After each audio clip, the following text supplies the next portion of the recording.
தமிழாரம் தொலைக்காட்சியின் பிரதான செய்திகள். முதலில் தலைப்புச் செய்திகள். யாழில் ஜனாதிபதியின் நிகழ்விற்கு பேருந்தில் அழைத்து வரப்பட்ட மக்கள். சர்ச்சைகளுக்கு முற்றுப்புள்ளி. நயினாதீவு விகாராதிபதியை சந்தித்த ஜனாதிபதி அனுர.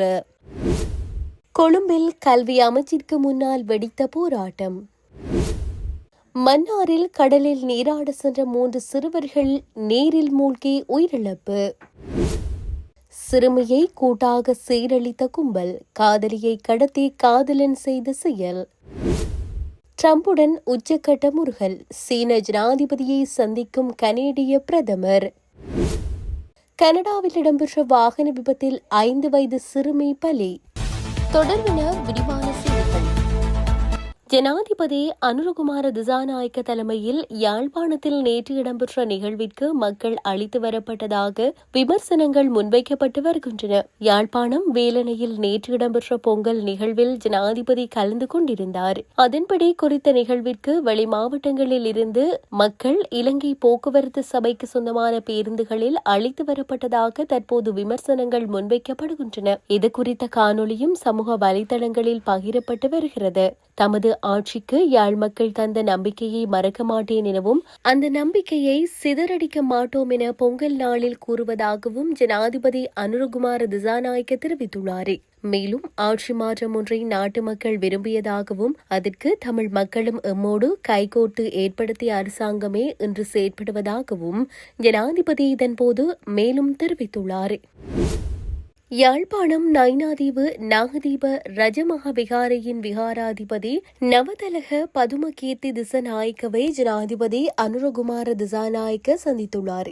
யாழ்ப்பாணத்தில் 2 நாள் விஜயம் மேற்கொண்டுள்ள ஜனாதிபதி இன்று நயினாதீவிற்கு சென்ற நிலையில் நாகவிகாரை விகாராதிபதியை சந்தித்து ஆசிகளை பெற்றுக் கொண்டார். அண்மை காலமாக சர்ச்சையை ஏற்படுத்தியுள்ள தையட்டி விகாரை தொடர்பிலும் இந்த சந்திப்பின் போது கவனம் செலுத்தப்பட்டுள்ளதாக கூறப்படுகிறது. இதேவேளை எந்த ஜனாதிபதி யாழ்ப்பாணத்திற்கு வந்தாலும் தன்னை வந்து சந்திப்பார்கள் என்றும் அனுரகுமார திசாநாயக்க யாழ்ப்பாணத்திற்கு 5 தடவை வந்தபோதும் தன்னை சந்திக்க வரவில்லை என நயினாதீவு விகாராதிபதி அண்மையில் அதிருப்தி தெரிவித்திருந்த நிலையில் இந்த சந்திப்பு இடம்பெற்றுள்ளது.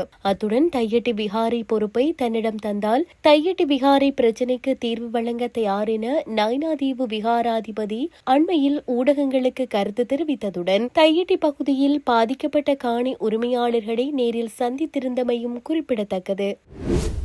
தரமாறிற்கான புதிய கல்வி சீர்திருத்தங்களை நடைமுறைப்படுத்துமாறு கோரி கொழும்பில் போராட்டம் ஒன்று முன்னெடுக்கப்பட்டுள்ளது. கொழும்பில் உள்ள கல்வி அமைச்சிற்கு முன்பாக இன்று குறித்த போராட்டம் முன்னெடுக்கப்பட்டுள்ளது. 2026ஆம் ஆண்டில் 6ஆம் தரத்தில் கல்வி பயிலும் மாணவர்களின் பெற்றோர்கள் மற்றும் மாணவர்களும் ஒன்றிணைந்து இந்த போராட்டத்தை முன்னெடுத்ததாக தெரிவிக்கப்படுகின்றது.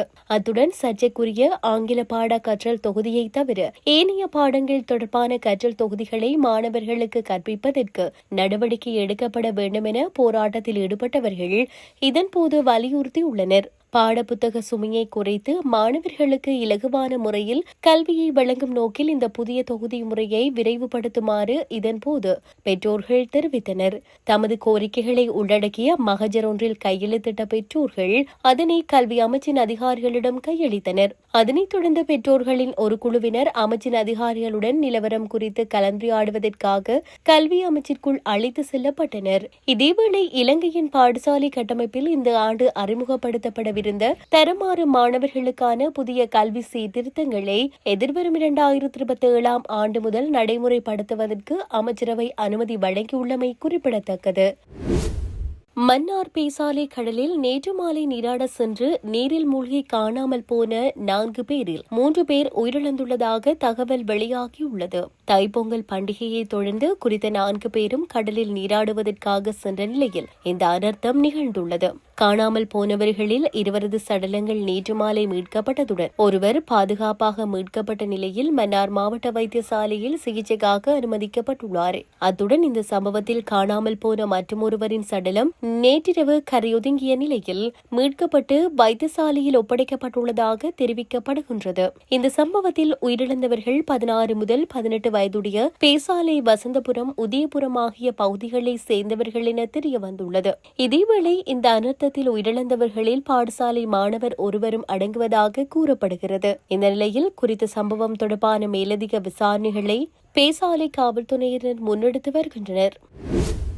இந்தியாவின் புதுச்சேரியைச் சேர்ந்த 14 வயது சிறுமி அங்குள்ள ஒரு பாடசாலையில் 9ஆம் வகுப்பு படித்து வருகிறார். இந்நிலையில் கடந்த 2 நாட்களுக்கு முன்பு பாடசாலைக்கு சென்ற சிறுமி வெகு நேரமாகியும் வீடு திரும்பவில்லை. இதனால் அதிர்ச்சியடைந்த பெற்றோர் சிறுமியை பல இடங்களில் தேடியும் எங்கும் கிடைக்கவில்லை. இந்நிலையில் சிறுமி பாகூர் பகுதியில் இருப்பதாக பெற்றோருக்கு தகவல் கிடைத்தது. இதுகுறித்து பெற்றோர் அளித்த தகவலின் பேரில் பாகூர் போலீசார் விசாரணை நடத்தினர். விசாரணையில் சிறுமியை காதலிப்பதாக கூறி கடத்தி வந்த காதலன் ஒரு வீட்டில் அடைத்து வைத்திருந்தது தெரிய வந்துள்ளது. மேலும் காதலன் நண்பர்களுடன் சேர்ந்து சிறுமியிடம் பாலியல் துன்புறுத்தலில் ஈடுபட்டதும் தெரிய வந்துள்ளது. இதைத் தொடர்ந்து போலீசார் சிறுமியை மீட்டனர். தொடர்ந்து சிறுமியின் பெற்றோர் அளித்த புகாரில் காதலன் மற்றும் 18 வயதிற்குட்பட்ட 3 சிறுவர்கள் உட்பட 4 பேர் மீது போக்சோ பிரிவின் கீழ் வழக்கு பதிவு செய்தனர். இவ்வழக்கில் சிறுமியிடம் பாலியல் தொந்தரவில் ஈடுபட்ட காதலன் மற்றும் சிறுவனை போலீசார் கைது செய்தனர். மேலும் தலைமறைவாக உள்ள 2 சிறுவர்களை தேடி வருகின்றனர். மாணவியிடம் பாலியல் சீண்டலில் ஈடுபட்ட 3 மாணவர்களும் பாடசாலை படிப்பை இடையிலே கைவிட்டவர்கள் என்பது குறிப்பிடத்தக்கது. கனடா பிரதமர் மார்க் ஹார்னி சீனாவுக்கு பயணம் மேற்கொண்டுள்ளார்.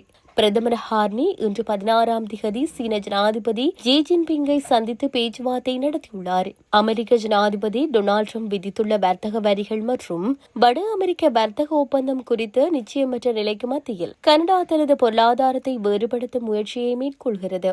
இதன் நிமித்தம் கனடிய பிரதமர் சீனாவிற்கு சென்றுள்ளார். கனடிய பிரதமர் மார்க் ஹார்னி சீனாவிற்கு மேற்கொண்டுள்ள வரலாற்று சிறப்புமிக்க பயணமாக இது கருதப்படுகிறது.